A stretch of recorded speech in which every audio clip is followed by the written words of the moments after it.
Hey everybody, it is I, Hope Giselle, and I'm coming at you all today with my own little variation of work and ways to inform you all about Trans Week of Awareness and Trans Day of Remembrance. Sorry. So for those of you all who do not know, this week is Trans Week of Awareness, and we celebrate a multitude of different things this week. We also make you aware of a multitude of different things this week, and I decided to come up with a couple of different conversations that I wanted to have with some very influential people, and then some folks that you may or may not know about that I think that you should all know about. Now, for the allies that are here, for the people that don't know if they're allies, and for the folks that just like to get education to make sure that they're on the right side of history, Trans Week of Awareness is a week leading up to Trans Day of Remembrance, where we celebrate each other, where we make you all aware about how to cohabitate with us, having great conversations with us, and all of those things. And today,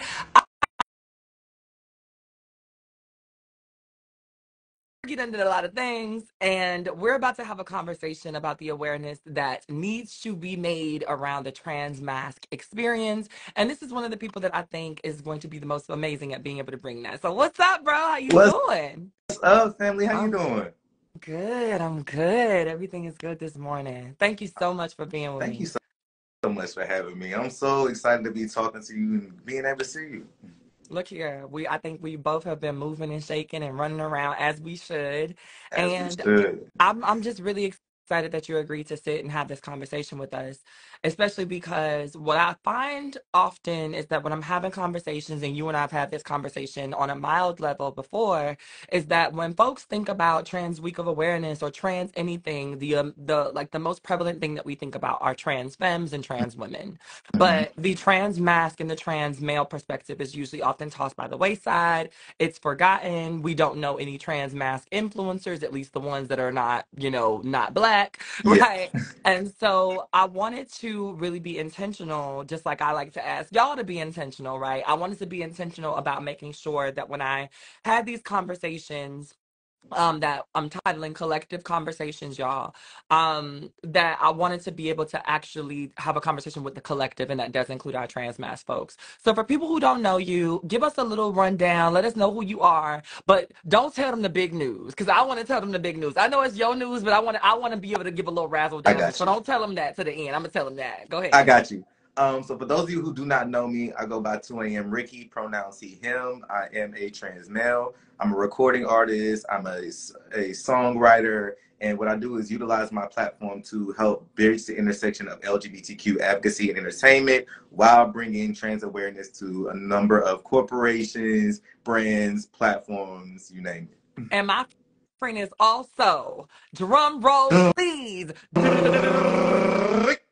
a Grammy nominated artist out here in these streets. Come on. Hold on. So they actually announced it. So I'm Grammy considered. We did not make the nominations. Tyler beat me. It's all Water beat me good. that. Made It's me all good. sweat. Make But me I do want to say water. that they have not had a black trans male artist nominated for a Grammy. So even to make it into the considerations is a huge, huge accomplishment, a huge milestone. And I want to say thank you to you, to the rest of the community, because y'all have really like my sister, y'all have rallied behind everything that I'm doing and everything that I'm working towards. So I really am grateful for you. Absolutely. First and foremost, regardless of Tyler, because y'all know the child, that little dance got everybody in a chokehold, so I'm not Yeah, you surprised. know All what I'm right, saying? everybody doing the little ones and twos, okay?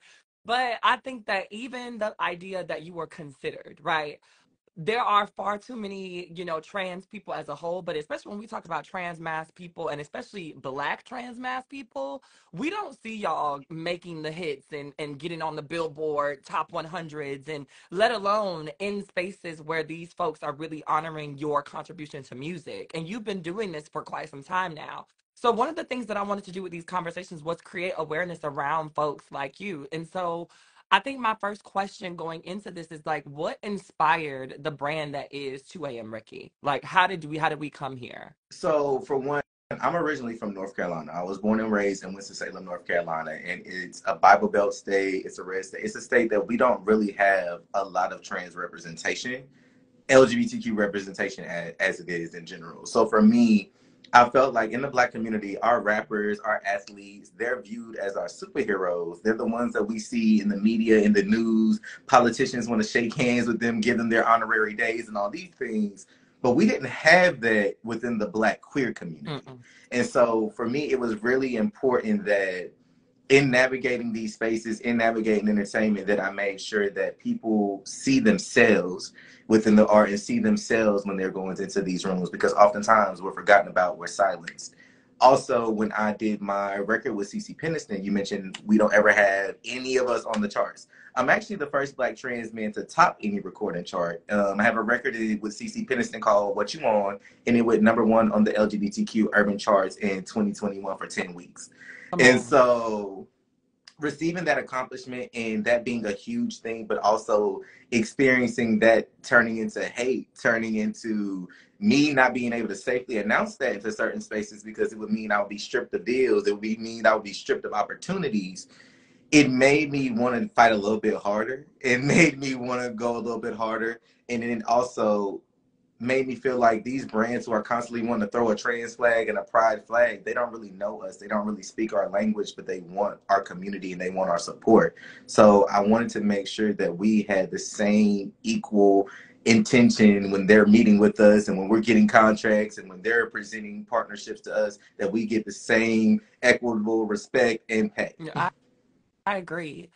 What's really interesting is that you said something about the fact that you didn't feel like you could announce that in certain spaces because of the hate. Could you, expound on that a little bit more for us? Yeah. And so when that record actually went #1, funny enough, What You On is a record that I wrote at the time. I had a lot of big execs who were refusing to even let me record to that song because they felt like the beat alone was such a house infused beat and that, and my passability, as they put it, would expose me. And so the song itself is actually, if you listen to the lyrics, it's a song of empowerment, of basically saying, are we going to allow them to strip us of our voices and of our gifts, or are we going to come alive in what we create and who we are despite how they treat us? Afterwards, I went through having a lot of big execs try to take my music, tell me things that they didn't like. They didn't believe that there should be a major trans artist in the industry and all of these things. And I went through a lot. I went through a lot behind the scenes, and I went through a lot of hard battles, a lot of tough conversations. And it really got to a point that I had to choose, are you going to fight for yourself and for your people and your community, or are you going to lay down for a deal? And to me, my people was more important. Mm. What is really interesting to me is that I feel like a lot of us in different spaces, ways, places, or whatever, we all have these hardships. But what I also hear is sometimes, because the way that I internalize that is like sometimes on your way up in certain spaces when you go back, it's hard to be proud of your accomplishments, right? Like, there are some spaces where amongst our siblings and our brothers and our sisters, where we can go and we can get our flowers for the accomplishments. But there are some times where, especially if you've been doing work with people and your work pops off, in a way that theirs doesn't yet, right? Because we're never going to say that a person can't. We're just going to say it hasn't yet. And you feel like going back into those spaces and celebrating yourself just almost kind of sort of feels like forbidden in a way. Have you experienced that? Like, we know that like the industry can be really weird and awkward, but like, what about like our community being really weird and awkward as you're, climbing that ladder? Like, have you had any of those Yeah, conversations? Hmm. definitely, definitely. I definitely feel it even within our own community sometimes, and it takes hard conversations because even family quarrels, family has disagreements. And so a lot of times what I've noticed within community is that we try to put a label people as gatekeepers. And a lot of times we don't know the difference between someone who is gatekeeping and a person who is safely scouring the scene, as I try to put it. Because a lot of times they see us on platforms, they see the work that we do, and they don't often see the battles. They don't see when you and I are crying in the back of the Right, room, or you know what right. I'm saying? They don't see that. They see public perception. And so a lot of times when I get contacted from people who are even artists or people who are within the community themselves, and I have to have hard conversations like, baby, you're not ready yet, or you got to do this, or we got to do this. It's not me trying to keep someone out. It's me doing my best because I've already walked into these rooms. I've already had these experiences. Sometimes I walk into rooms and they don't know that I'm a person of trans experience and say some real crazy stuff. Sometimes I walk into rooms and they do know and they say some even crazier stuff. Mm-hmm. But as the person who is not many of us in community who goes into these rooms, the best way that I can protect my people is by being real with them, by telling them, hey, we got to prepare a little bit better. We got to fix this before we take you here, because I would rather, it's better for us to critique each other now before we let them tear us down later. Agreed. In that, I think that there's a difference also in the critiques that are warranted versus unwarranted. So I want you to think to a time where you got some unwarranted, critiquing, and tell us what that was like for you and how you dealt with it, right? Like whether it was a positive way that you dealt with it or whether it's a way that you've grown from since then and been able to like understand and deal with critiques even when they're not critiques that you've asked for.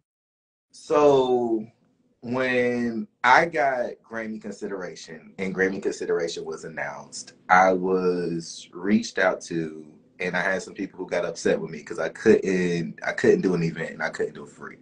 And it wasn't because of the payments and things of that nature. But one, let me just say, pay Black trans folk, and that applies to Black trans folk because we do like to short each other. That Please part. pay Black trans folk. But the response that I got to from the person was that they felt like basically I did so much, and a lot of times people see me in cis spaces. Y'all will see me do trans. We've had these conversations. Y'all will see me do a lot of trans advocacy in cis spaces versus a lot of trans advocates work in trans Right. spaces. Right. Y'all, we run into each other, but y'all will normally run into me on the flip side. And Right. so I had people who, when I got the consideration, they reached out to me and I had to say no. They took it personal. They took it as, you're not for community, you're not for our people, you're not all these things. And I had to help them understand, if we all sit in a room and we all talking to each other about the same issues, How we gonna who going next door to tell them right. what we talking about? How? Right. Who Who's going to gonna tell disseminate them? the information? Right. Right. And so it's being okay. It's being okay with people not always seeing the bigger picture. It's being okay with people not understanding what advocacy really is, and that sometimes it means us having to go into rooms that don't look like us, and being okay with that, and needing community to support us when we do those things.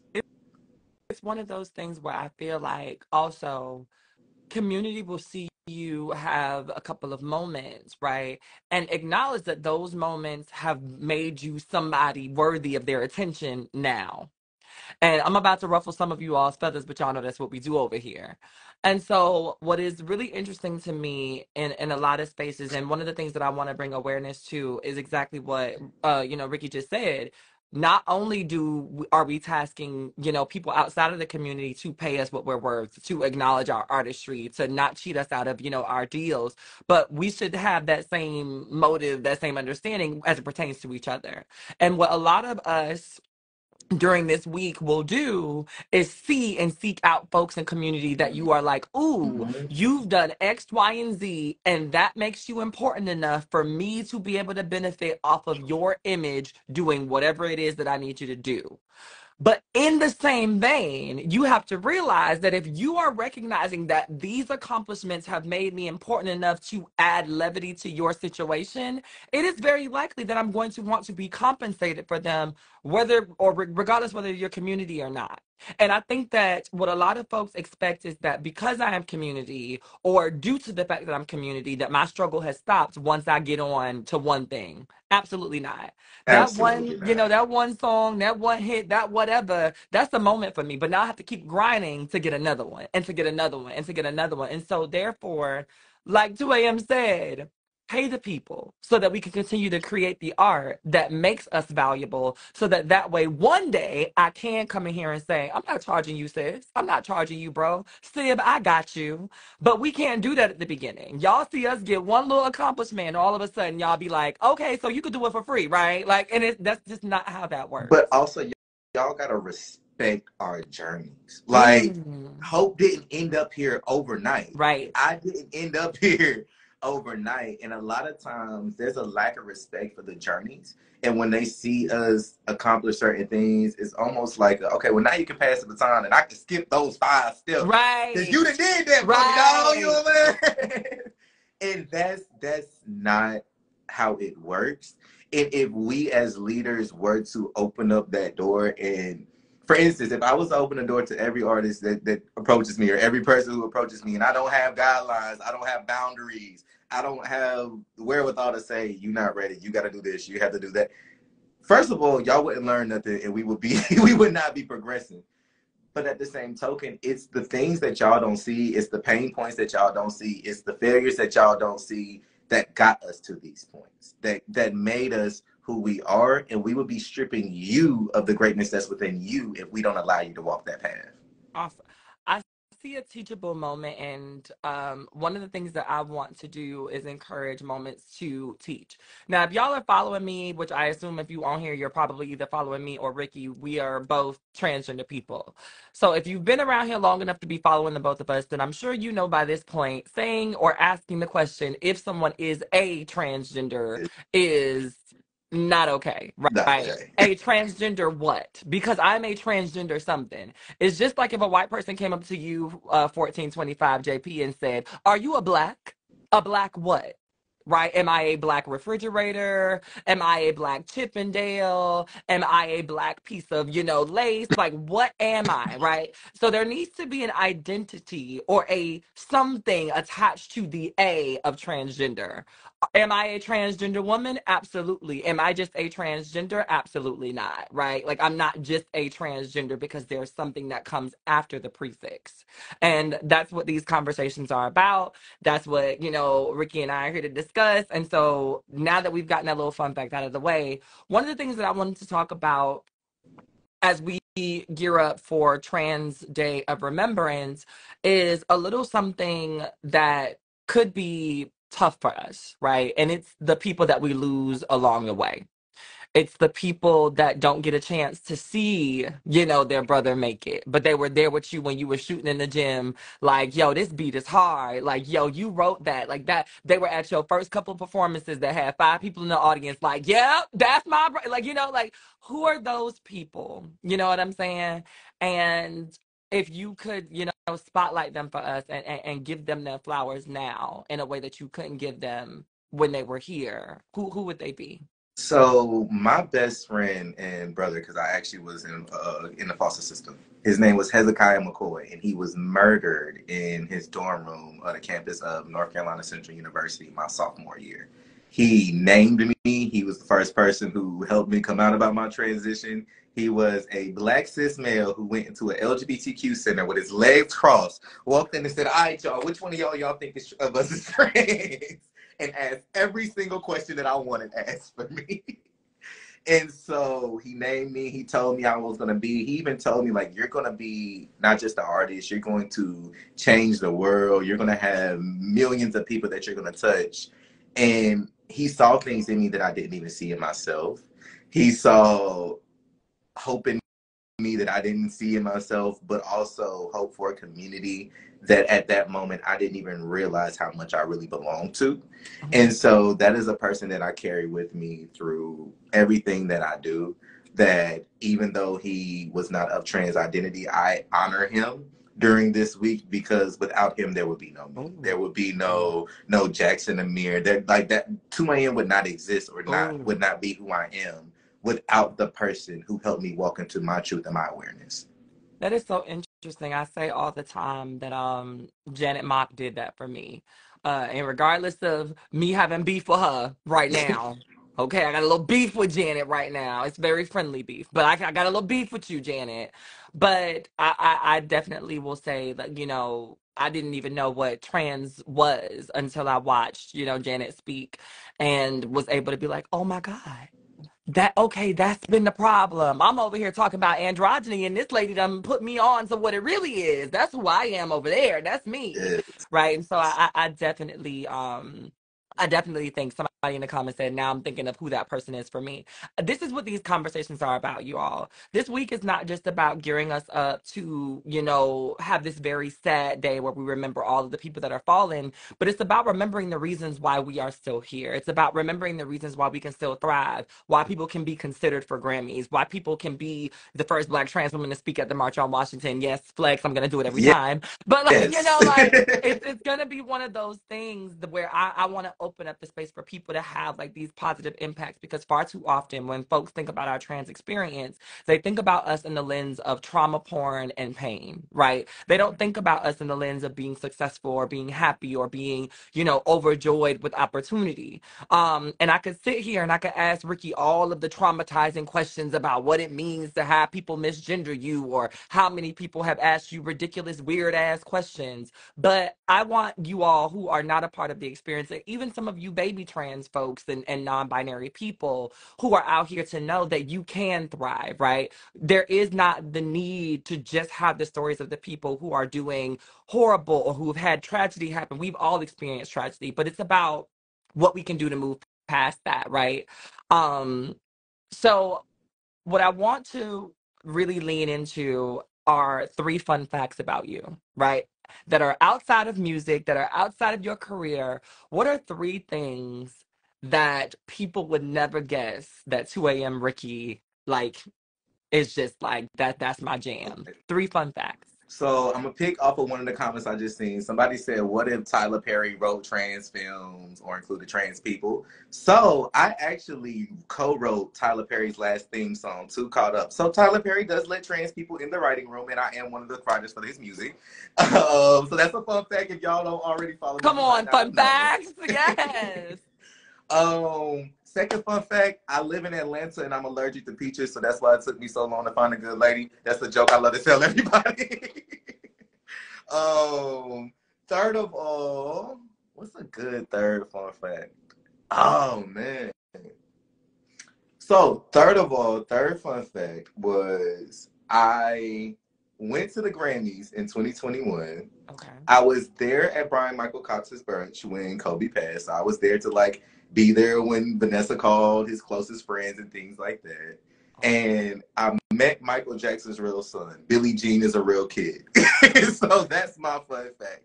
In the midst of Kobe passing and all of that, somebody who looked like Michael Jackson walked up to me and whispered in my ear and complimented my fit. I am crying because, first of all, these fun facts, I only got one fun fact that could top that. I got one fun fact that could top that, but I don't even think I could tell y'all for You can real. tell us. I don't even think I could tell y'all. Okay, so my one fun fact is that Beyonce said that I was gorgeous. I can't give y'all the details about how it happened, but I'm never going to forget that Beyonce, Giselle Knowles Carter, called me gorgeous to my face. And Because you better not ever forget that. I'm never going to forget that Beyonce, Giselle Knowles Carter, called me gorgeous to my face. But yeah, like I will never get over that. I don't, because I feel like I have to do this a couple of other times. Well, actually, there's like a group session, so I think I can do it another, like, just once more. So I guess one fun fact about me is that I eat Pop-Tarts very weird. I peel off all of the edges and then I slide the 2 halves apart. I do that Why are too. you lying? Why are you lying to me? Stop. I Nobody do. can say. But I only do it with specific ones. Brown sugar, s'mores. You feel what I'm saying? Sometimes chocolate fudge if Yeah. I'm feeling a little cute. Okay. Okay, that's the one for me. And my fiance, like, he makes so much fun of me, but I love eating them that way. My mom hates it. It annoys her soul. She used to like hate it, but I used to literally, I pull off all of the edges because they have nothing on them. I eat those first, and then I slide them apart. I eat the back piece, and then I eat the part that has like the design and all like the hardened cream Because last. it's like the icing. You got to say the best for You gotta last. save the best piece for last. And I usually do it. My favorite one to do it with is the hot fudge sundae one.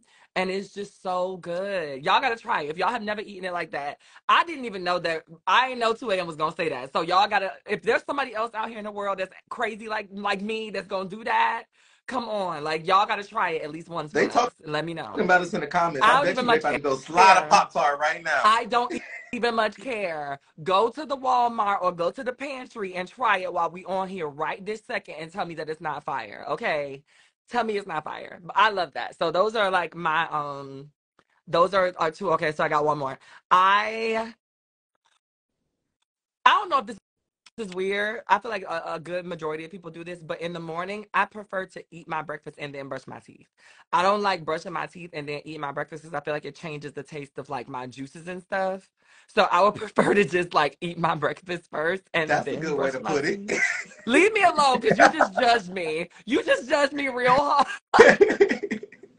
The juices, yeah, that's it. That's it. The way y'all just judged me. Because I don't know. There's something about like I do not like eating my food out there. Like I got minty fresh breath. Like it just doesn't work for me. So I'll eat my food with the funky breath, and then I go ahead and I brush everything out, the nooks and crannies and the vegan sausage and the things. So I that's my jam. Um, but during this week of trans awareness, I wanted to ask people like things that were monumental for them. So what is a monumental moment for you as like a trans person that like really shaped who you are as like your full self? Like, so what was that moment that defined, I guess, your style as you know it right now? Uh, I don't think that there was one moment because I feel like I've always been like this. Like my personality, my persona, everything about me, I've been like this since I was a kid. I think that there have been moments that have given me confirmation. Mm-hmm. I think that's what it's been for me. Um, One moment that I feel like was recently has been really shifting for me and affirming for me was I had uterine cancer. And so I went through a battle of being sick as a black trans man in Georgia with no doctors who knew how to care for trans folks in this state. Um, Being able to battle cancer on my own, and I was going through it publicly, and none of y'all realized I was skipping a beat and losing all this weight and sick, was honestly that moment for me. I was a yeah, fuck cancer all the way. I'm healthy now though. I'm good. I'm good to go. But being able to having to go through that battle, having to go through IVF and they did not have anyone who could treat us, having to go through that and losing it because I had a person who was very selfish and really thought that if you're a trans, you should be able to monetize off of you and everyone should be able to capitalize off of that. And I remember like going through it, and after it happened, and after IVF wasn't successful, we had to have a successful surgery. And I mean, we had to go do an emergency surgery, and my doctor asked me, what do we want to do? And I said, if unless it's gonna kill me, make sure I'm all right and get me out of here. And I remember the last thing my doctor said was like, I've never seen nobody fight like you. But I know that when people realize what is happening to you, you're gonna have like a stampede of people cheering Yeah. afterwards. And I did. Whether nobody knew no one knew I was sick, but afterwards I did. And to see that you can fight a silent battle and make a difference, to see that these doctors who at one point they couldn't care for me, but by the time I was done, they were bringing in resources for the next person. They were making sure that everybody else, like by the time I was done, healed, cancer free, they had at least 3 new physicians here. They had Mm. doctor offices who I went through who are now going through safe zone training, who were making sure every facility was properly equipped. That to me was confirmation. Not that I had to go through a battle, but that me going through a battle made the next person's life so much Come easier. on. Come on. There's something, first of all, congrats for kicking cancer's ass because there are a lot of people that don't get to do that. Shout out to my granddaddy. But it's one of those things where it's just like what's also interesting is the resilience that we have as both. And I no tea, no shade to any of our followers who are not black, right? But there's this different resilience that I think that we as black people first have.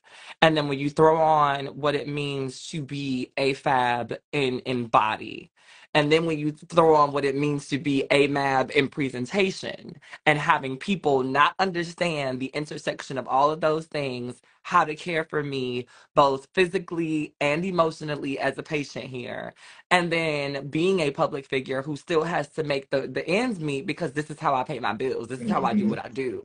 And not wanting people to sympathy me to death, right? Because I still got things that I need to do, and I don't need you to be sympathizing so much that you cut off my lifelines. And it's one of those moments where I'm looking at my friend in a different way and going, damn, like, because we were all in your face like, oh my God, this is a bop. And you was over there like, uh-huh, it sure enough is. I'm gonna go to chemo real quick and then I'm gonna be back, right? You Literally, know? I was on bed rest for like 4 months, wasn't even moving out the bed, and all y'all was talking to me. I'm like, yeah, y'all, it's great. Because like with in my mind, I'm really trying to like timeline piece it and I can't. Mhm. But there's something very like resilience about that. But I also want to say to that point, here's the thing that like I think we all say to each other, like, get your rest, sis. Get your rest, bro. All right, Sib, I see you working, but how you taking care of yourself?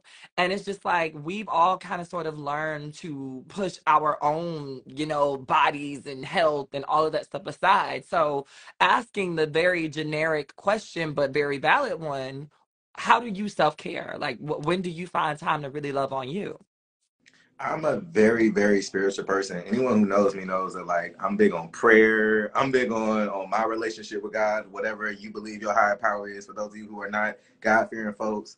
But for me and Jesus, that's my dog. So it's prayer, it's meditation, it's daily devotions. It's really pouring and feeding my soul and my spirit and making sure that I'm balanced. And I'm very big on mental health as well. So making sure that I'm taking time for my mental health, that I'm speaking to someone, that I have my core friends, that if I need to scream, if I need to flip, if I just need to say, I think the world is tweaking on me today, can you confirm or deny if this is me or the world?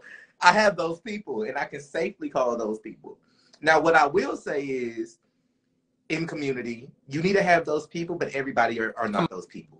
on. And so it's very important to know that you got a core three. Like, Jesus had 12 friends, he only trusted three of them. You got a core three. And those three, one person you probably gonna lean on for mental support, one person you're gonna lean on for emotional support, one person is your doctor, they know can answer your questions about your body. You feel what I'm saying? But you need to have a core three as you navigate your journey as a person of trans experience, or even for our allies that are on here. You need to have people that you can lean on and support, that are trustworthy, that whatever you say is not going to leave them, but also understand that certain things are only meant for those people, not for the world. And that's how we're able to healthily balance all that we do into the world and all we pour into y'all, but also be able to be human. Mm.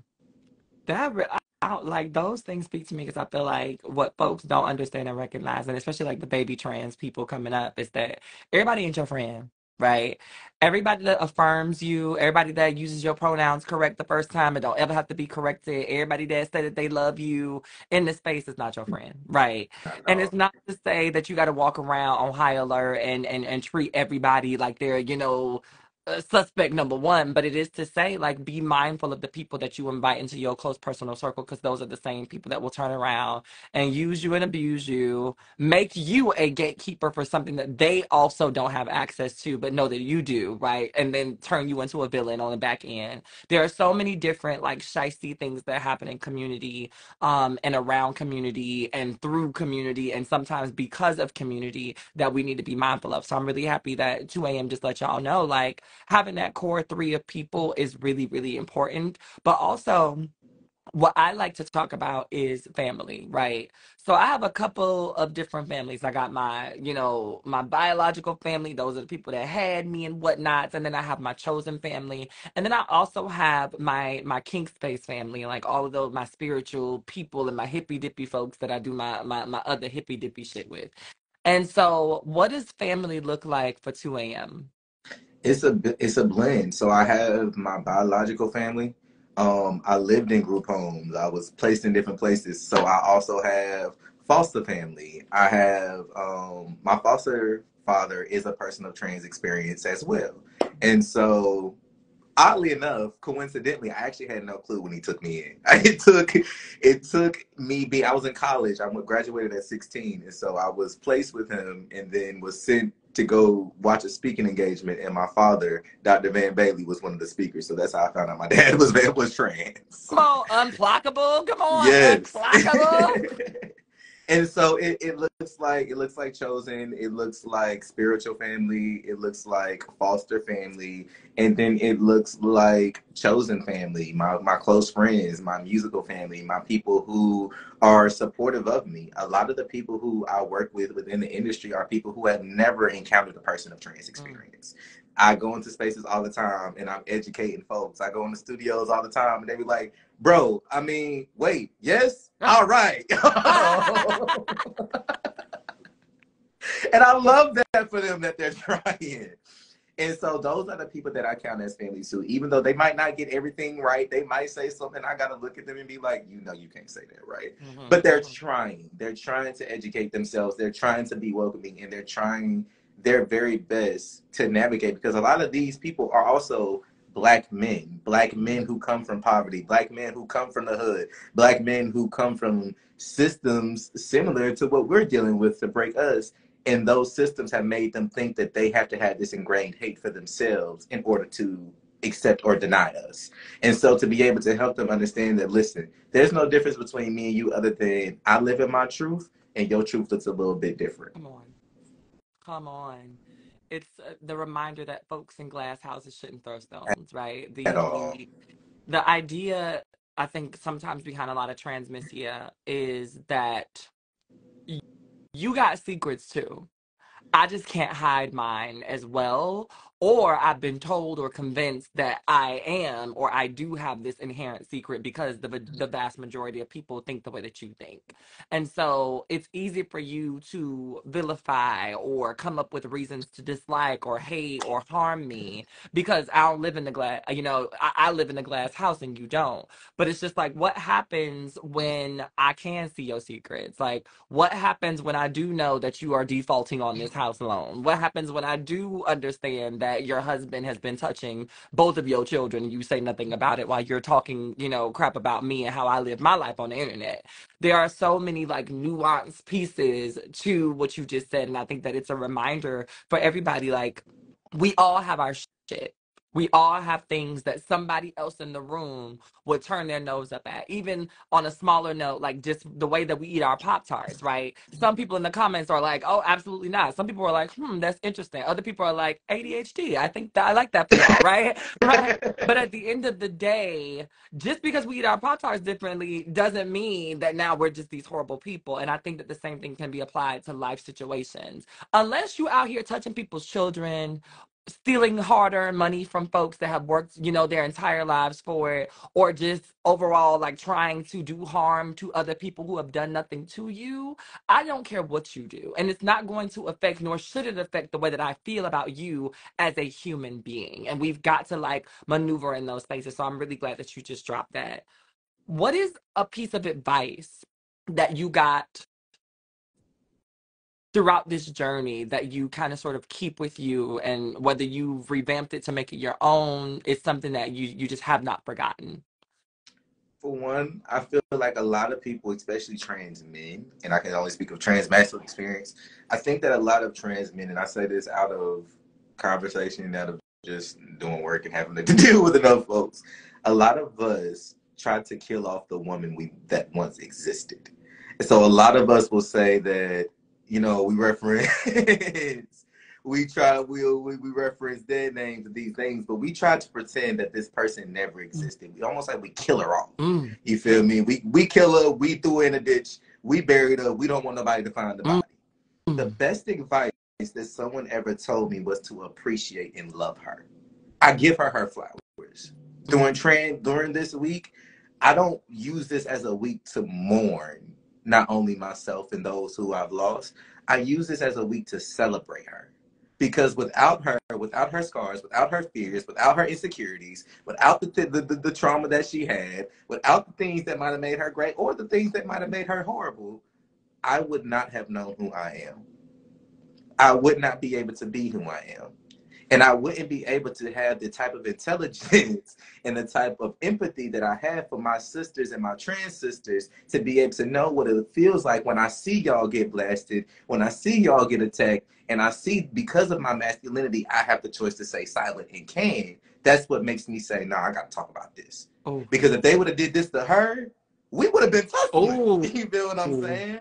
And I think that's where also a lot of trans men being afraid to speak up comes from, is because you killed her instead of acknowledging that she passed, instead of treating her as a person. If I'm hiding a body, I don't want to help you talk about your body. But if I've actively grieved, if I've actively I know that she exists, I don't got no problem helping you heal and process yours.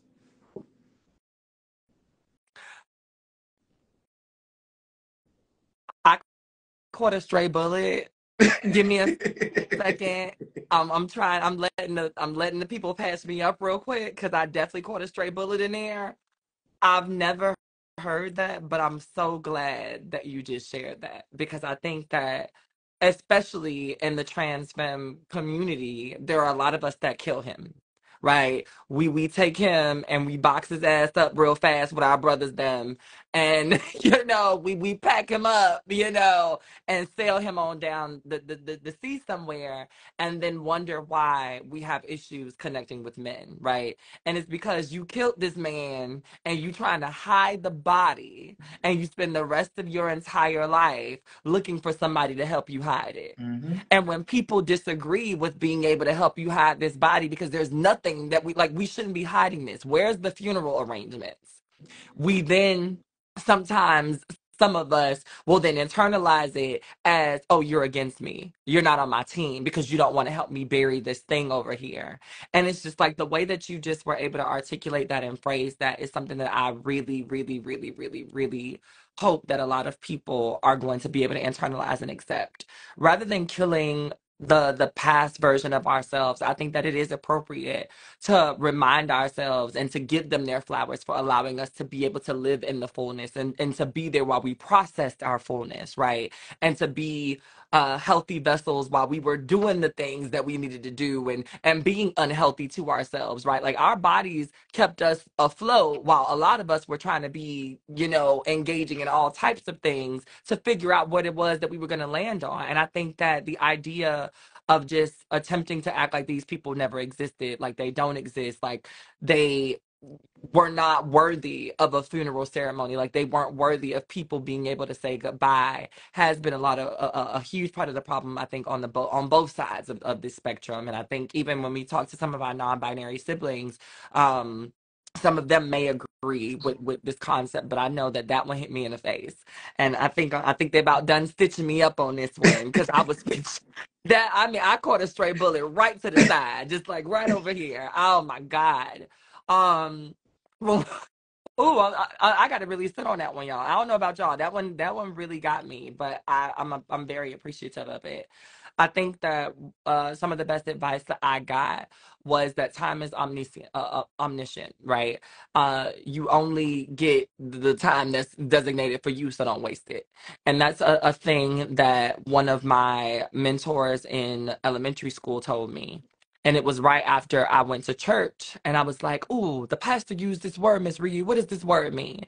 And she was this little old white lady. She was my theater teacher, and when I say old, I mean she was probably like 20 something at the time, but because I was 5, she was old. But I remember going to church and hearing the pastor say omniscient, and Miss Ryu was like my safe space. So I went to school and I was like, Miss Ryu, what does omniscient mean? And we had this conversation, and at the end of it, she would always tell me to put it in a sentence. And if I couldn't do it, she would give me a sentence. And that sentence just registered with me. And she was just like, time is omniscient. You only get the stuff that's for you, so don't waste it. Right. And that's a thing that I hold on to this day. I ain't gonna get no more of this. I'm not gonna waste it. I'm gonna use it wisely. And I think that everybody else should. So as we wind down, what are some of the things that you wish were more of a topic of discussion when folks were talking about the trans experience, especially as it pertains to the trans mask and the trans man experience that a lot of us are missing? What are some of those concerns that you feel like we overlook? I think that for one, a lot of times people forget to include trans men within important conversations. Like anytime there's something that deals with women's health, they are instantly looking at you. They're looking at like they're a core four of y'all. That if it's a topic, they about to call your Right, phone. I already know it's about to happen, right, right? But when it comes to men's health or even sexual health, reproductive health as a whole, they never called us. They never think to include us in those conversations. And I think that when you're talking about reproductive and sexual health, you have to talk about people. You can't just Mm. embody it to just male and female, because people have babies, people have reproductive systems. But in the same token, there's not enough conversations of trans men included in conversations with men, especially Black men's mental health, because we're fighting similar battles and we're both fighting a battle of lack of resource. Yet instead of just unifying and collaborating, and as a Black community as a whole, whether you cis or whether you trans, let's unify, let's get on one accord, let's get in one page with resources. We'd rather keep this division where there's already a space of lack, and that just makes no absolute sense to me. I think the other thing is that we as a community have to rally together, right? The only reason why the civil rights movement worked and Malcolm and Martin were successful was because community pushed them to the forefronts. Community knew who the people were. They knew Rosa. They knew the people who were their leaders, who were their voices, who were the ones that they needed to put on those spaces. And when somebody had time for something or something came up, they're who the community was referring. They're who the community was recommending. They're who the community was pushing with everything they had. Yet we don't have that. We view each other as competition. Come on. If 2 a.m. Ricky's doing music, 2 a.m. Ricky just got a Grammy consideration, I'm about to go do X, Y, and Z because now I got to compete. Now I got to go beat him. Now I got to beat him before he's a bigger trans male artist than I am. Hope just got this speech. Now I got to beat her. Now I got to go do this. Now I got to do that. Like, it's to the point that literally, and this is real, y'all, like, if I do this interview today, I know who's about to call Hope and try to ask Hope can they do the interview next week. If I see Hope on a platform tomorrow, I know who's about to follow Hope and try to get back on that same platform in the next week. And they're not going to have a similar message. And it's not to say that we don't all deserve to be in these spaces, but there's a difference between when you're doing it authentically and when you're doing it out of envy. Yeah. And there's no space for envy when we're all fighting a battle of existence right now. We don't got space for that as a family right now. Come on. Come on. So if you could leave the people with your own nugget, with your own thing that you hope that somebody 10 years, 20 years from now is like, what's a good piece of advice? And somebody's like, oh my God, 2 a.m. Ricky, I Hope did this thing and he said something that was really stuck with me. What would that thing be that you want to give to the people? For one, you are your own worst enemy. My moms used to tell me that my birth mom used to tell me that when I was little. And I hated that. I hated when she would tell me that.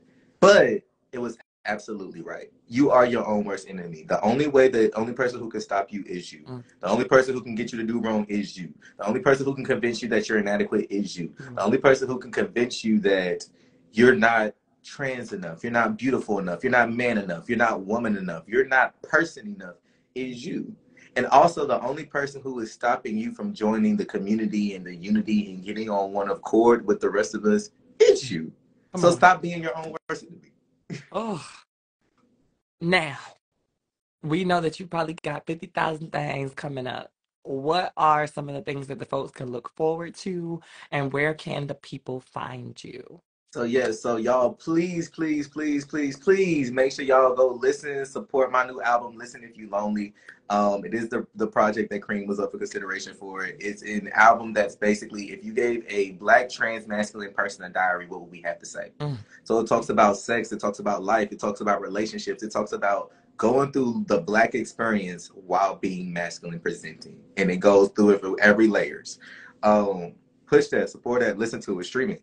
Where in the world am I about to be? I'm gonna be in Houston this week with Mahogany Project. So if you're in Houston, come join us. We got an amazing week of events in store, and I also am planning a tour for next year. I'm not gonna tell y'all where the cities because I'm waiting for confirmation.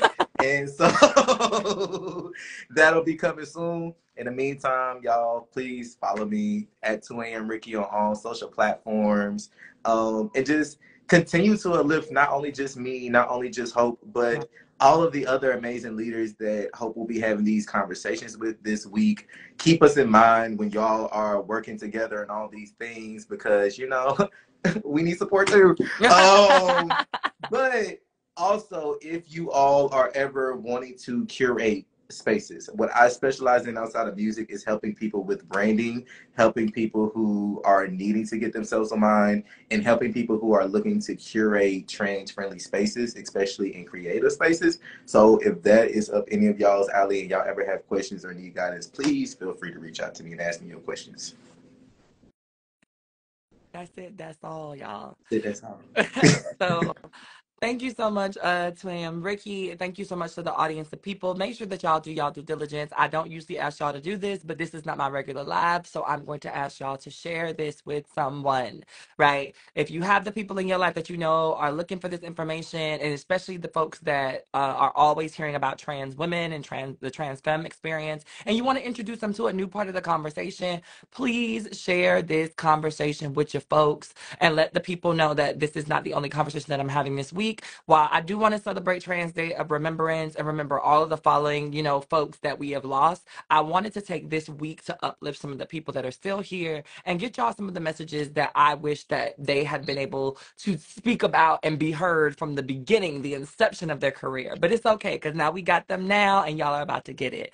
So with that being said, everybody, this has been a collective conversation with Hope Giselle and 2 a.m. Ricky, and I will see y'all tomorrow for the next one. See Bye, y'all. everybody.